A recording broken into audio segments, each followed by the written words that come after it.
अभिभाषणावर बोलायला उभा आहे आणि अध्यक्ष महोदय बरोबर माझ्या बोलण्याच्या आधी आपण सांगितलं की 2-2 मिनिटं बोला. मला वाटतं असं कृपया आमच्यावर अन्याय करू नये. आम्ही सुद्धा जनतेतनं निवडून आलेलो आहोत. आम्हाला सुद्धा तेवढ्याच लोकांनी निवडून दिलेलं आहे जेवढे आमच्या आधी सन्माननीय सदस्य लोकांना निवडून दिलेलं आहे. त्यामुळे आमचा सुद्धा तेवढाच हक्क आहे. अध्यक्ष महोदय, राज्यपालांच्या अभिभाषणाबद्दल हे संपूर्ण जेव्हा मी प्रत वाचली तेव्हा खरं तर ही प्रत वाचल्यानंतर असं वाटलं की महाराष्ट्रातले सगळे प्रश्न सुटलेत की काय. पण जेव्हा बारकाईने वाचली तेव्हा कळलं की हे सगळं वाचायला ऐकायला फार छान आहे, पण वास्तविकता ही फार वेगळी आहे. खरं तर हे जे काही लिहिलंय हे सगळं फ्युचर टेन्स मधलं आहे. प्रेझेंट टेन्स मधलं बऱ्यापैकी गोष्टी या त्यामध्ये काही मांडलेल्याच नाहीयेत. मी केवळ राज्यपालांच्या अभिभाषणावर बोलणार आहे, मी बाहेरचं एकही गोष्ट बोलणार नाही. सुरुवातीला सांगितलंय की महाराष्ट्र माझे शासन महाराष्ट्र कर्नाटक सीमा विवाद सोडवण्यासाठी वचनबद्ध आहे. पण गेल्या आठवड्यामध्येच आपण पाहिलं की एसटीच्या बस फोडल्या गेल्या. मराठी माणसांवर वारंवार बेळगाव निपाणीमध्ये अन्याय होतो. गेल्या वर्षी मी स्वतः बेळगावला गेलो होतो. तिकडे महाराष्ट्र एकीकरण समितीच्या काही कार्यकर्त्यांना त्यांच्या सोबत मी तिकडे जाऊन बेळगावमध्ये छत्रपती शिवाजी महाराजांच्या पुतळ्याला जेव्हा हार घातला तेव्हा मी तर परत महाराष्ट्रामध्ये आलो. पण जे कार्यकर्ते माझ्या सोबत होते त्यांना नंतर पोलिसांनी बोलवून घेतलं आणि महाराष्ट्र सरकार म्हणून आपण त्यांची कुठल्याही पद्धतीने मदत करू शकलो नाही. आणि त्यामुळे आपण काय करू शकतो, आपण कशा पद्धतीने मदत करतोय हा प्रश्न माझ्या मनामध्ये. पुढे असं म्हटलंय की जानेवारी 2025 मध्ये डावोस येथे झालेल्या जागतिक आर्थिक परिषदेमध्ये 15,70,000 कोटी एवढी आपण गुंतवणूकचे आपण MOU साईन केले. पण बातम्यांमध्ये आम्ही असं वाचलं की हा आकडा जरी मोठा दिसत असला तरी बहुतांश कंपन्या या आपल्या देशातल्याच आहेत, किंबहुना या जास्तीत जास्त कंपन्या आपल्या महाराष्ट्रामधल्या आहेत. मग प्रश्न असा पडतो की आपल्या सरकारची आता बजेटमध्ये आपल्याला कळेल की आर्थिक परिस्थिती आपल्या या महाराष्ट्र राज्याची कशी आहे. पण आम्हाला जे काही कळतंय ती काय फार चांगली परिस्थिती आपली नाहीये. मग चांगली आर्थिक परिस्थिती नसताना सुद्धा एवढा खर्च करून आपण दावोसला गेलो आणि नक्की काय साध्य केलं.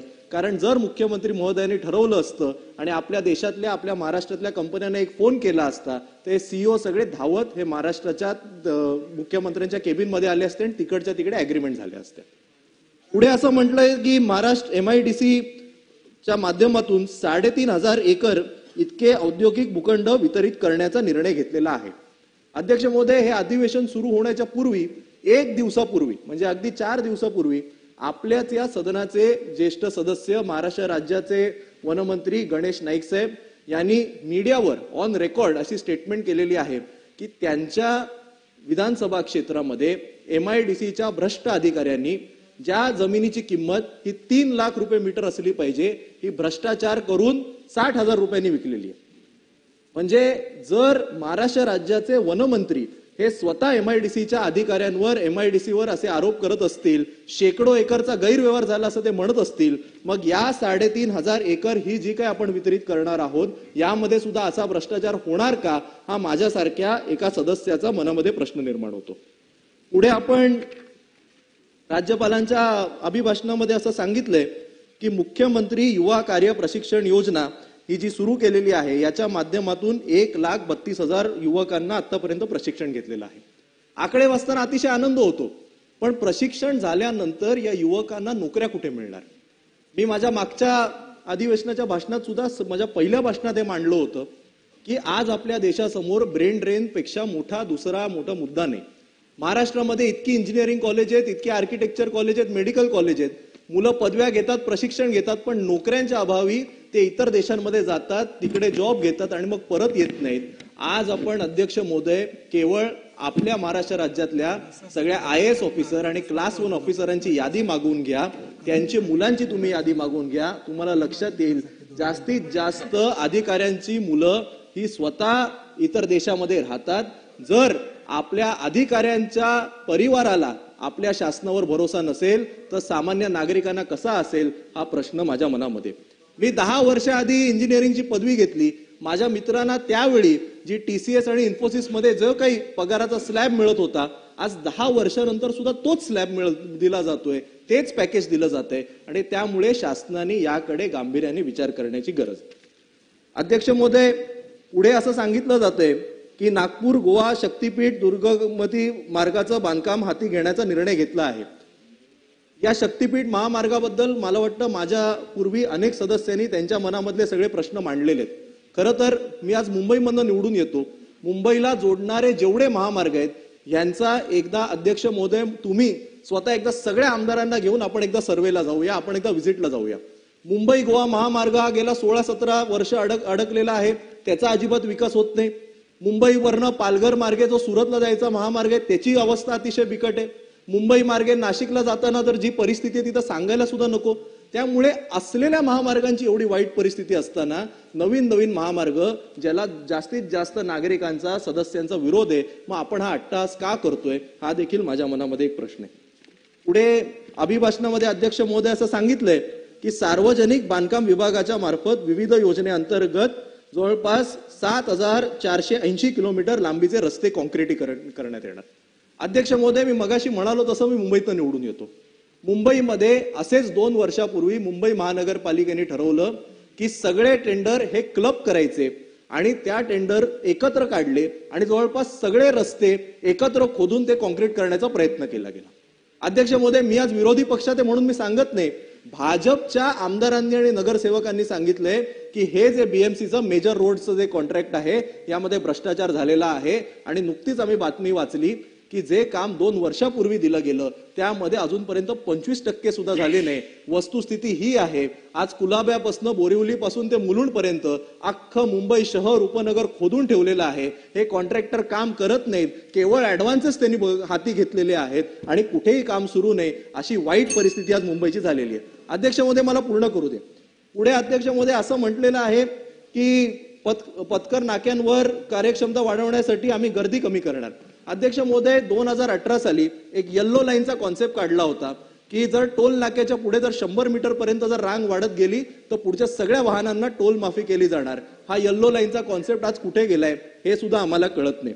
अध्यक्ष महोदय, पुढे असं सांगण्यात आले की 1 एप्रिल 2025 पासून सुरू होणाऱ्या पुढील 3 वर्षांकरता नवीन महाराष्ट्र इलेक्ट्रिक वाहन धोरण आपण त्याची अंमलबजावणी करणार.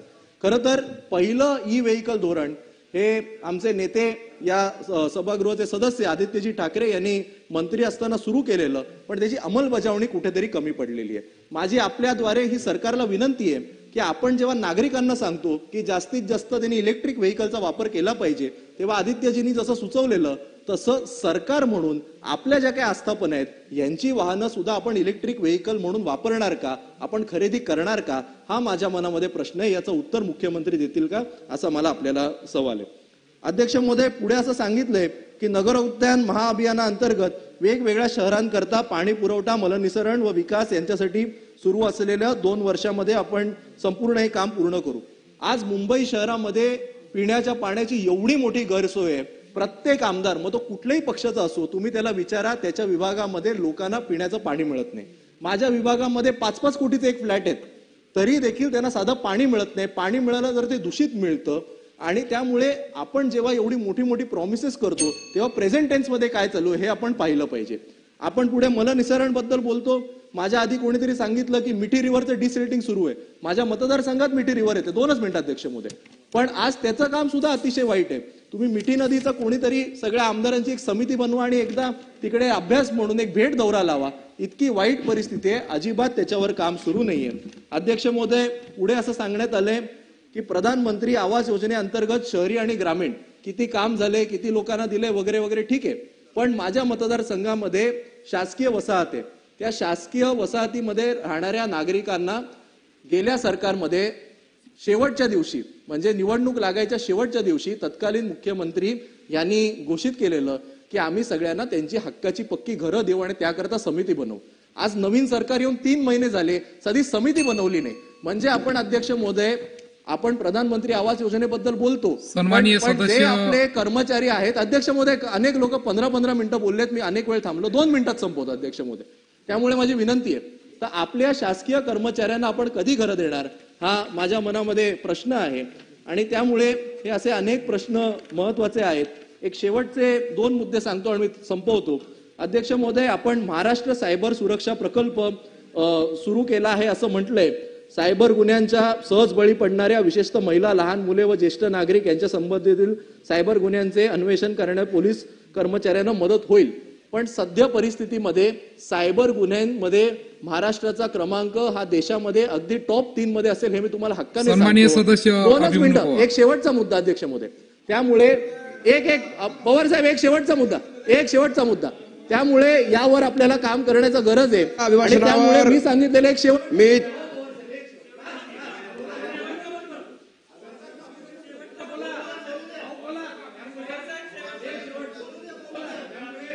वर प्रचंड काम करण्याची गरज आहे आणि केवळ टीका करायची म्हणून नाही.